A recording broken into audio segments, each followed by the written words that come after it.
Totally apologize, folks, for being 8 minutes late. This place is packed today. I had to park on a total different lot. Should have got here a little bit sooner. Anyway, my name is Chad Boblet. I'm going to be talking about getting better rates with brokers. Something that's a conversation that I've been doing for like the last 9 years. The name of my Facebook group that I'm most known for is Rate Per Mile Masters. If you ever want to look it up and check it out, Google it, and or go on Facebook and you'll see lots of it. Next is how I got started as a carrier. Some of this will play as I go into talking about this. This will help you understand a little bit about me and how I got started. 10 years in the Marine Corps, honorable discharge after one combat tour in Iraq, Fallujah, Iraq. I decided that that was all I wanted to do with the Marine Corps. When I first got in, was right out of high school, and I loved it. And I was going to do it for 10 years. I was going to retire, but after one tour of Iraq, I said, you know, it's not for me. Anyway, 1 year at TMC. It's a flatbed company. Anybody know who TMC is? Yeah, hard work. My trainer that trained me to learn to drive a truck, he's like, he would not recommend TMC to anybody, but he would recommend it to me because he knew that I wanted the big money and I wanted to negotiate my loads. And you kind of got that with TMC. That was my first interaction with working with brokers. It was a good experience. Hard work, not a lot of pay for the type of work you did. And that was during the phase where we did paper logs. So you'd show 15 minutes for tarping and securing a load when it actually takes a little bit longer than that. 3 years at McLean. Anybody know who McLean is? Hand offload the entire truck, and your stops would be at places where, like the mom and pop gas stations, and that was a whole lot harder than TMC and the Marine Corps. The stops that you'd have to go to, you're going to these little mom and pop gas stations like 7-Eleven, pulling into these gas stations. Everybody's trying to get their cigarettes in the morning and their coffee, and here you are with this monster truck pulling into their parking lot, blocking all the spots from the park. Not a fun place. Kind of crippled me. I had to crippled my knee. I had to have surgery as I left that company. But the next part was I bought my first truck. Bought my first truck with credit cards, 4 credit cards. I think that's still today one of the hardest things about getting started in the trucking industry. Hey, Jason. Was the hardest part of getting started in the trucking was was buying the first truck. Nobody wanted to give me a loan to buy the first truck because I wasn't a trucking company and I never owned a truck before. There was one company in particular that said, yeah, you can, we'll sell you a truck, but the interest rate's going to be a lot higher, was just a crazy high. And the truck that they were going to sell me was a truck of not a value, kind of like a loan shark type of stuff. But the idea that I came up with, you know, I was living on short-term disability. I was recovering from a surgery from where I got injured. And I get all these offers in the mail, credit cards at 0% interest. And so my plan was I'll use these 4 credit cards and go buy my first truck. $35,000, they let me buy it, which was great. It was a Volvo with 420,000 miles on it. Probably wouldn't be able to buy it at today's rate, but that was how I got started with the first truck. I looked at, so I was like, well, the next step is who am I going to lease onto? I looked at a few different companies, and the companies wanted to take a huge percent, working with the brokers, and they're going to take a huge percent of the cut. And I just so happened to come across a load board that was only going to charge $35 per month versus taking 35%. And to me, that was a no-brainer. And I immediately called them and said, what's the catch here? You know, why would anybody give up 35% if I can just give $35 and I can work with any broker I want? And they said the catch is that you have to have your authority. And I really didn't understand that, how to get it. But I did understand that, you know, credit cards might be able to help me out with this. So I asked them, can I pay you with credit cards and you all get my authority for me? And they did that. So that's basically how I got started. And last note here, 90%, that was 12 years ago, January 2011. when I got started, bought the first truck, never leased on to anyone. I went straight from being a crippled company driver into buying a truck, getting my authority, never leasing on to anyone. And I would say 90% of my freight has come from brokers by choice. I have picked up a few shippers along the way, but I've always fell back to working with brokers. As you know, working with brokers, there's ups and there's downs. I've working with shippers, there's more of a babysit, it's more steady. But I've always enjoyed working with the brokers more than I have babysitting a direct shipper. And a lot of people will discourage from that. They'll say, oh, you need to have your own customers and work with direct shippers. Not me. I've found more luck working with the brokers. Next slide. So again, most people will know me. Show of hands, how many people do know the Facebook group called Rate Per Mile Masters? Okay, there's a few hands. I did this at a TIA event, a speech at a TIA event, and I asked the same question. TIA was made up of mostly brokers and the higher level brokers, like the CEO level. And it was a room of about 500 people. And I would say 90% of those people is in that group and pay attention to what's going on. It's been going on for 9 years. It's not like any other Facebook group where just anything is talked about, the memes are being placed out there, funny stuff. None of that's cut out. This is a Facebook I created for myself to understand more about rates and to network with other people, like-minded people, fleet owners, and I also wanted to help out new guys. I was very interested in learning more about rates. Like I said, at that time, there was nobody talking about rates, and the more I networked with other people, that was going to help me out. And still today, you can do the same thing. Millions, this might sound exaggerated, but I've done the math, millions of dollars is traded hands within this Facebook group, Rate Per Mile Masters. People will make friends and they'll learn what they do. It's similar to what they do, and then they'll start partnering with each other and running their loads. I would say at least 30% are brokers, and the other 70% would be made up of mostly small owner operators and small fleets. So it's a great place to network. I started thinking if I could help these drivers. Another thing, a lot of people says that I'm a nice guy and I help out these guys and everything. Well, my thought when I first started this group is not to be a nice person. My thinking was, well, if I could help all these guys get better rates, it's going to help me get my better rates. If you do, it's kind of like don't say no to cheap freight. Well, my phrase is, well, if I can make you say no to cheap freight and show you how you can get better rates, then it's going to make it easier for me to get my money. So I appreciate people saying I'm a nice person, but actually I'm doing it for myself. I want you to get the most money you can so I can get more money.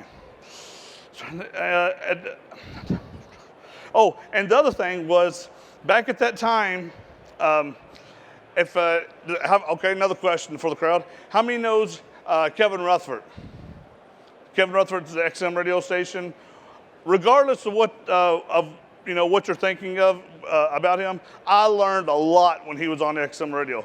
I learned he's very big into teaching people how to save money, lower your cost, and I learned that was probably a big start of what I did. His thing was teaching people in every way possible to save money, to get better mile per gallon, and he's great at it. Still is today. I think it was a huge disappointment that XM took him off the radio. Kind of got canceled for something silly that I totally disagree with. It was more of a figure of speech that he said, and XM didn't like it. But anyway, he probably, I could say, Kevin Rutherford, with what he talked about and helped out people, I would say hundreds, if not thousands of people put more money in their pocket by listening to Kevin Rutherford. And I owe a lot of respect to him for that.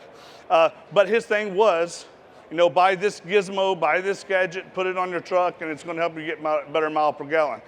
And as I would listen to it and I'm going down the road, I'm like, hey, I know another way you could put more money in your pocket, and that's working with brokers and asking them, how about, another extra 5 cents per mile, and you could get it, and there was easy ways to be able to do that. I would say his audience was mostly made up of the owner-operators that were leased to a carrier getting paid $1 plus fuel surcharge.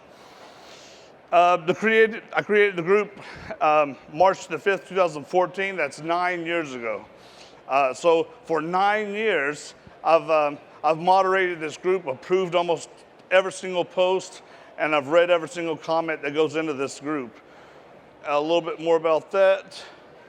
Here's the stats. Maybe hard to read for some of you guys back there, but I'll tell you about it. 1,700 posts per year is happening. Well, that was this past year. That's 43,000 comments, engagement. People are making that many comments.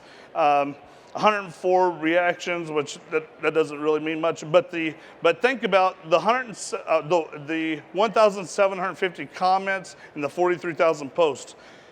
Compare that to the Bible. That's like me reading the Bible twice and going back and reading all the good parts, like Noah. I like Noah, how he built the ark and stuff. That's like reading the entire Bible and then having a discussion about it. Since it's been going on for 9 years, reading it 9 times. I don't know everything there is to know about trucking, but I am one of the most well-read, I could say, when it comes to talking about getting better rates with brokers and doing this business of trucking. I don't do a whole lot of talking about the mechanics, mostly about rates. This is a benchmark that I like to stay on top of. It comes out every week, and if you're in the group and you follow what I post, this comes off the DAT trend lines. This shows you what the overall market is, what the average rate is going for. When rates are going up, everybody will, not everybody, but a lot of people will start making comments saying that when rates are going up, oh, these rates are too low. But guess what happens when rates are going down like they are now? Everybody says, well, I don't know, nobody's getting $2.19 per mile. That is the average. Whether they're getting it or not, that's what, so an average to me says at least half of them are getting, more than $2.19 and the other half are getting less. So it's been going on the 12 years that I've been in business, and it's a benchmark for me.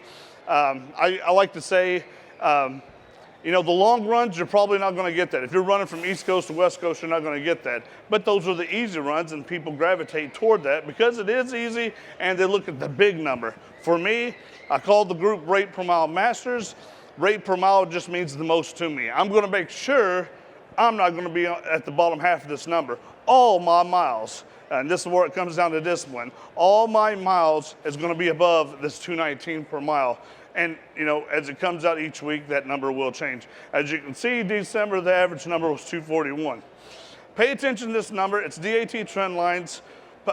Print it out, write the numbers down, put it on your dash. When you talk to brokers, know that you need to be above this. If not, then you're slipping. And this talks about loaded per mile. I like to consider odometer. From the time I pick the load up to the time I dropped it off, I want to be above this. Now, that's not what these numbers resemble. These numbers resembles the load per mile.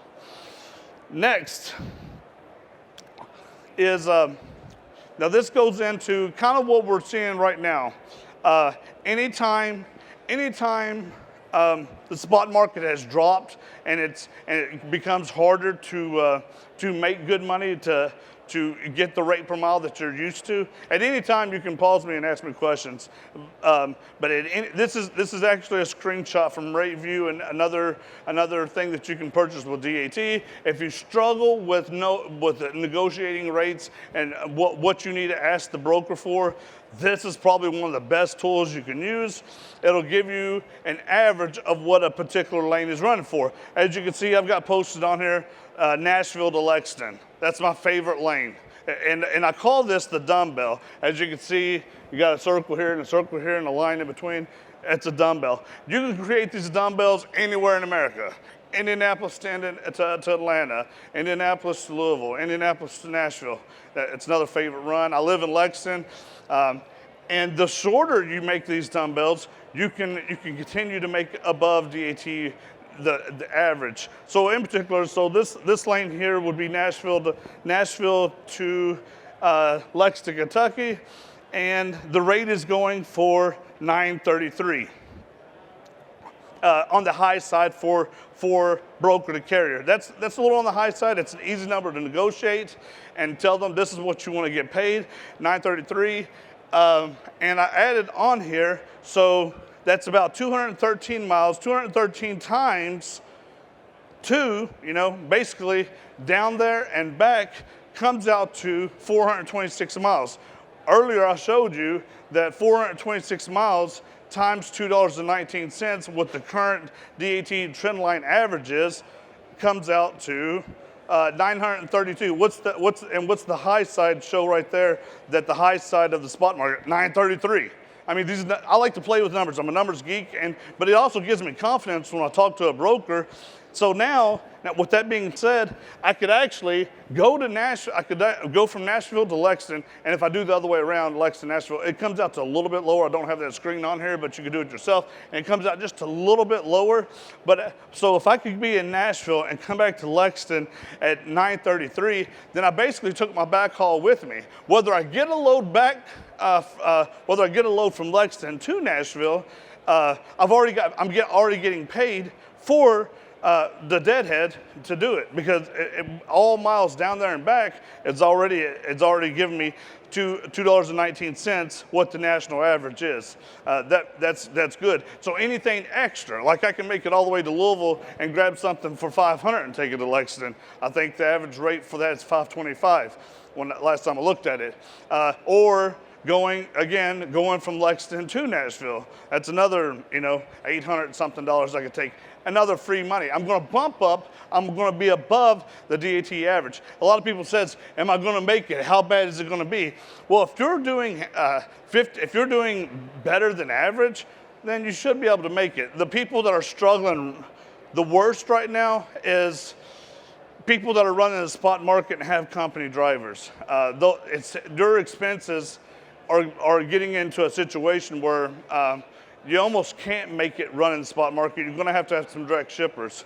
A friend in California, she has a company driver, and she told me, and I believe in her numbers, that in order for her to turn a profit, she needs to be at $2.85 per mile. That's way above. Nope, hardly nobody's getting $2.85 a mile running the spot market.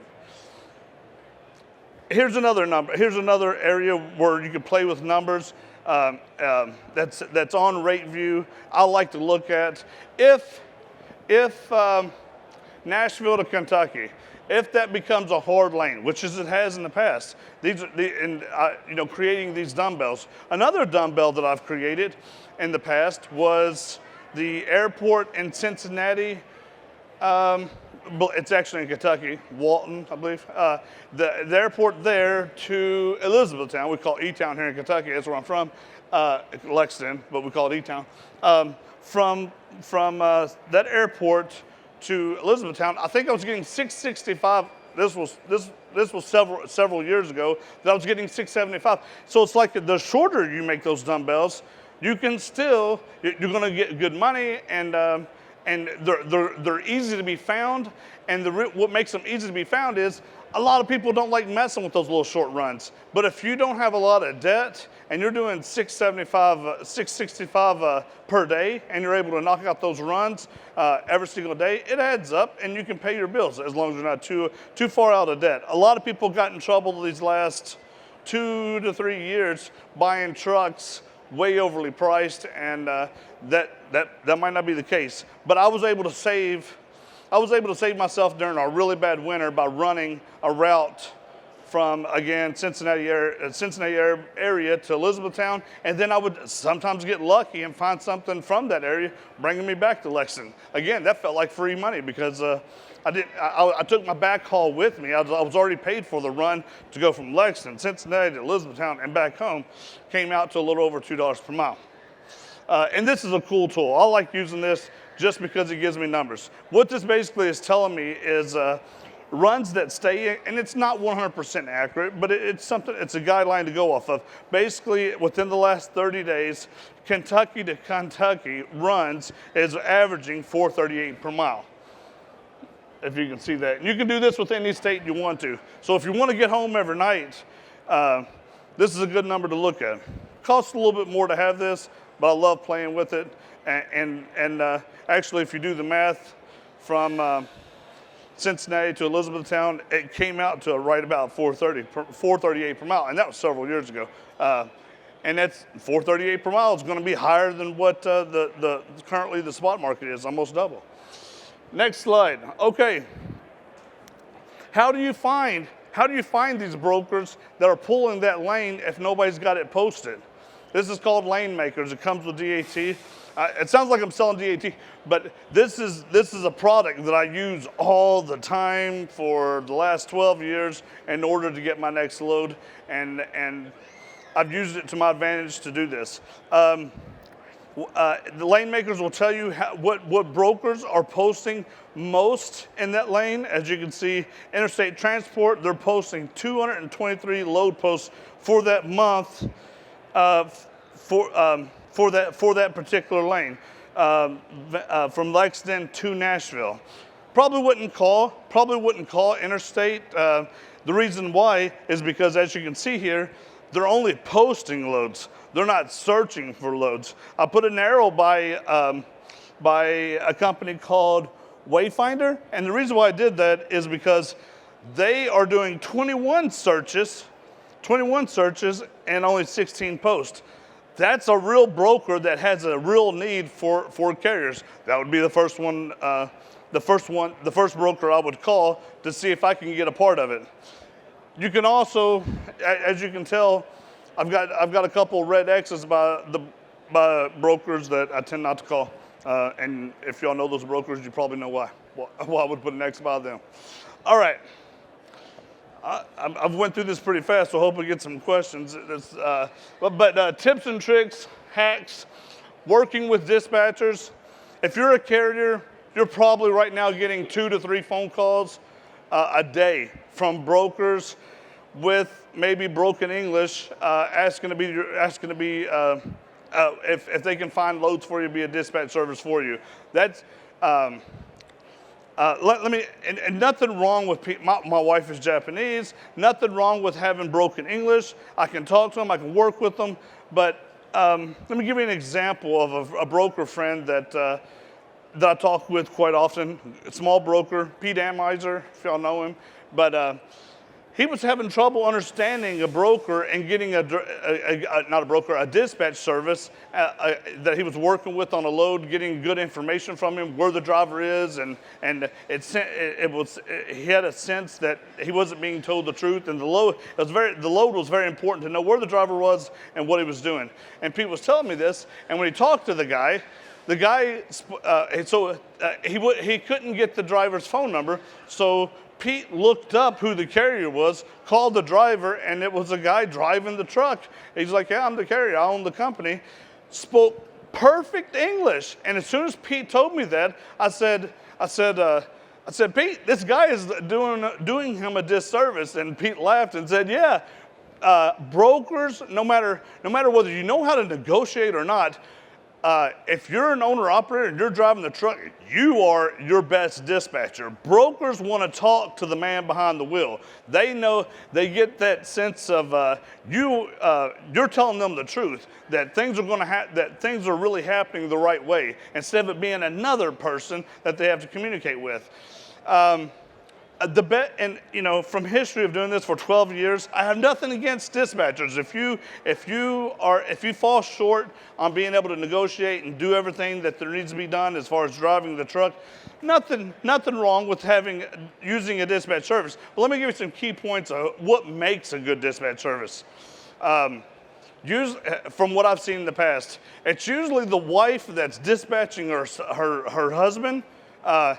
They usually know what to do. Like, my wife is Japanese. I wouldn't have her talk to any brokers, but she can read data. She knows, okay, you're dropping off here, you're picking up here, this is where the load's going to. She can look at Google Maps and add up, this is what the miles is, and she knows what the DAT averages are. She can look up what the lane is paying. This sounds like a good load, especially if it's going home. That makes me think she misses me because she wants me to come home. But she's really good at telling me those brokers with those loads and texting me those phone numbers. No, you're not supposed to be talking while you're driving down the road, but as soon as she sends me something like that and I'm going down the road, I can hit that link and call her, or not call her, call the broker and start talking to them about that load that's going where I need to go. And all I'm looking for is to make sure there's no animosity with the load. I really like to stay away from food as much as possible, especially if it goes to a Kroger in Louisville. I live in Lexington. It seems like those loads are everywhere. I do not like going to Kroger. Y'all can ask me later why I don't like going to Kroger. But if it's auto parts, yes. You're doing, and we do a lot of auto parts here in Kentucky because we have Georgetown and Mercedes is down in Alabama. There's just a lot of auto parts that run this lane between Indianapolis and Kentucky. But anyway, if I can talk to a broker and get that information, it just helps out a lot. Wives that are dispatching their husband, that they just seem to be, they seem to do the best. Another question you would want to ask brokers is, how many trucks are you dispatching? If a broker, being a broker is kind of like a freelance type job. If they say, well, we've got all kinds of agents that work for us and do this dispatching, those seems to have more problems. But if it's an independent person, they say, maybe 7. If they go above 7, then they got too much on their plate to be doing by themselves. The least amount of trucks that they're doing, the better off you're going to be. Tell the broker you are the driver. I mentioned that once before. It's the biggest selling point. You're more likely to get the rate that you're looking for if the broker knows you're the person behind the wheel. Just builds trust. The relationship begins right there. Humor and charm when negotiating. Be careful with the charm part of it, but if you can have in today's time. I mean, I've been doing this a while. It used to wasn't so scary, but now you gotta kind of use caution when you're using the charm. And the humor, telling a joke, CB lingo. If you can get that broker to laugh, to smile, to laugh a little bit, that's going to make the rest of your conversation go really well. I'm in Ohio and there's an alligator on the road. A lot of brokers are not going to know what that means. It's a tire. It's a tire in the road that you have to avoid, or whatever. And it's a small. If you can tell a joke within within 15 seconds and get them to laugh, it's a good way to start the negotiation. Charm. Whether it works for me, y'all use caution with it if you want. But one of the things I told a broker, not meaning nothing by it, the broker said, well, we need you to, sometimes this shipper has a pickup at 2 different spots at the warehouse. You might have to get in you might have to go to 2 different warehouses. Will you do this for me? And I told the broker, I'll do anything you tell me to do. She laughed and said, oh, you will. But then I created a laugh, and that opened the door to us being able to have a real conversation. Got the load. So yeah, use humor and charm. It works really well. When negotiating, briefly explain the pros and cons, then talk about the rate. The main reason why I talk about this is I work with guys, my friends, I'll listen to them on the phone, I'll do one-on-one with them, and I'll listen to them, the way they talk to a broker, and I'll give them key points of what I think they did right and wrong. And it blew me away that a lot of new guys, they'll say, where's it picking up, where's it going to, and how much are you going to give me? It's like, really? Come on. That was just way too soon to be right off the bat asking a broker what you're going to give me. I'm the service provider. I tend to like to want to give the broker what my rate is. A lot of people say, oh, you don't need to be the first to give the rate. You need to find out what they're going to pay you first. I disagree with that. It works better if I tell the broker, these are the pros and cons. This is what I like about the load. This is what I don't like about the load. And this is the rate I want to give. If you're not that quick at doing it, speed is in your best interest to do it as fast as possible.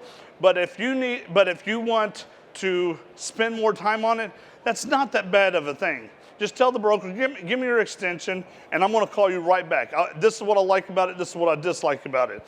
You know, if it's food and I got to deal with the lumper, I'm telling the broker that. If it's going to an area that I don't like, I'm going to tell the broker about it. But if it's auto parts, I like auto parts. It's taking me near Lexington, Kentucky. That's where I live at. I'm going to tell the broker about that. Gets the broker interested, want to do business with you. You're doing something that they want to give you. There was another point to that post that I was thinking about. But anyway, post your truck with details. Posting your truck. This is that's another flaw that I see with a lot of people that I coach and I talk to, is posting your truck with details. Mainly, is you don't want to be the guy that, and when I mentioned this in the Facebook group, everybody says, well, I like posting myself, going anywhere. I'll go anywhere for the right money. Well, that's not what a broker is looking for. You're going to get a lot of phone calls about going to places that nobody else wants to go. That's the reason why they're calling you. Post your, and where you want to go to. And the ideal is you either want to go home or you want to go to a better market that you're currently in. The one rule to that is I never want to go to a market that has more freight going into the market than the freight. This is done by a reverse lookup. You can, like, let's say Lexington, Kentucky. Is Lexington, Kentucky currently good today or not? Well, the way I would address that is there more loads going to Lexington, Kentucky or more loads leaving Kentucky? Well, if there's more loads leaving Kentucky than there are going in, that tells me it's a good area. If I have to go to, excuse me, if I have to go to a market, a state, an area that has a lot more, like Florida, for example, or Denver, Colorado, if I have to go to one of these places that has a whole lot more freight going into it than leaving it, then chances are the broker's going to be able to take advantage of me.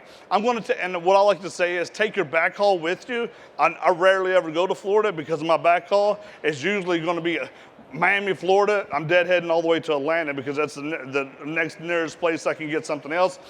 And by doing these little tricks, these little things to help you out to get better, you're doing something that a lot of people don't do. You're improving your odds of getting better rates by maybe 5%, 10%, but it's more than what anybody else is doing.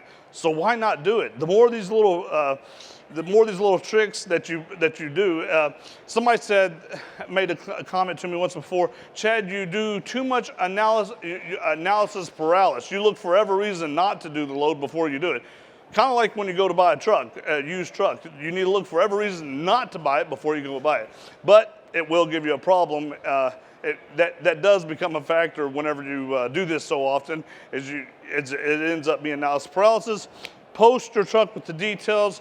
That would probably be the biggest bargaining, the best thing that I could tell you as far as working the load boards and getting the best rates with brokers. If the broker is calling you, that means the broker wants you. If you're the broker, the way I like to put it is, the broker is the beggar. If you're calling the broker, you are the beggar. Who has the better? Who's set up the best option to be able to get what they want? And when you put in the specifics of what you're looking for, then that's who you're basically. That's the people you're going to get a call from. Taking your backhaul with you. I mentioned that. Going into Florida. Run the miles all the way to Atlanta if that's the nearest best place. Sometimes Atlanta's not even near the best place. Usually Atlanta's not doing good during the wintertime. So I rarely even go there. Next slide. Okay, this is the final one. 4 companies that I work with 5 companies. I just mentioned a whole lot about DAT and why I use DAT. And I'll add this to that. DAT is my #1 load board. #2 load board. #2 load board that I would tell you is the individual private brokers that you work with. The very last in creating relationships. Creating relationships is working with the exact same broker that you just did a load with, calling that same broker up and said, hey, I finished your load. We did it with flying colors. You like me and I like you. Can I do more with you? That's how relationships are created, and brokers like doing repeated business with the same person. Again, DAT would be the #1 load board. The #2 load board would be the individual broker load board. And #3 is an email blast, email list. This is where, to all your favorite brokers that you work with, not if you've never worked with them, you don't need to put them among your email list, but telling the broker, this is where I'm at, this is what time I can get started, this is where I would like to go to, do you got anything for me? And you'll get surprised. A lot of those brokers that you've worked with in the past, well, they'll start looking for freight for you. And another thing I would like to add before I get to talking about this is doing the, if you Google this, you'll find it, quoting the ugly load, and doing loads that nobody else wants to, that everybody else is going to say no to. You know, probably one of the hardest dumbbells that anybody has ever put together that makes the most money that I've ever seen is going for, she's a carrier, she lives in the California area. She created a dumbbell going from Los Angeles to Las Vegas. And I'm like, man, this lane is horrible. There's never good freight going either direction. But that's where she lived at, and she turned it into a gold mine. So, and the reason why she turned it into a gold mine, this goes back to talking about the dumbbells, is because she started working with the same brokers on both ends, going to the same shippers and receivers. That led those shippers and receivers telling their customers about this carrier that always shows up on time, does what they're supposed to, unlike me when I showed up 5 minutes late, but she always shows up on time, and just got her word out. That turned into working with direct shippers, and now that's exploded into doing more exotic freight where she really don't drive a whole lot of miles, but she gets paid a lot by being by being someone that's very reliable and dependable and being on the spot. I mean, she's killing it at what she does. It's so interesting to see how she made that dumbbell work really well for her. I took a broker class one time, and the instructor, very smart person, he said I don't know how true it is, but he said all major trucking companies start with the dumbbell.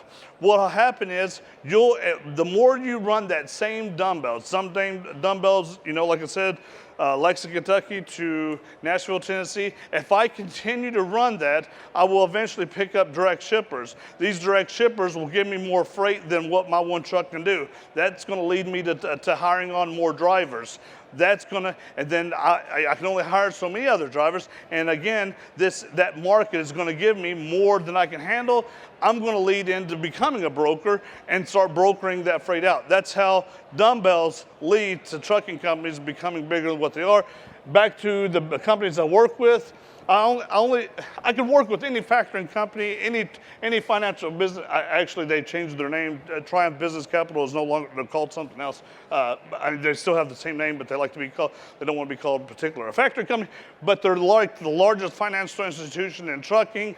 You can get loans from them, mostly known for factoring.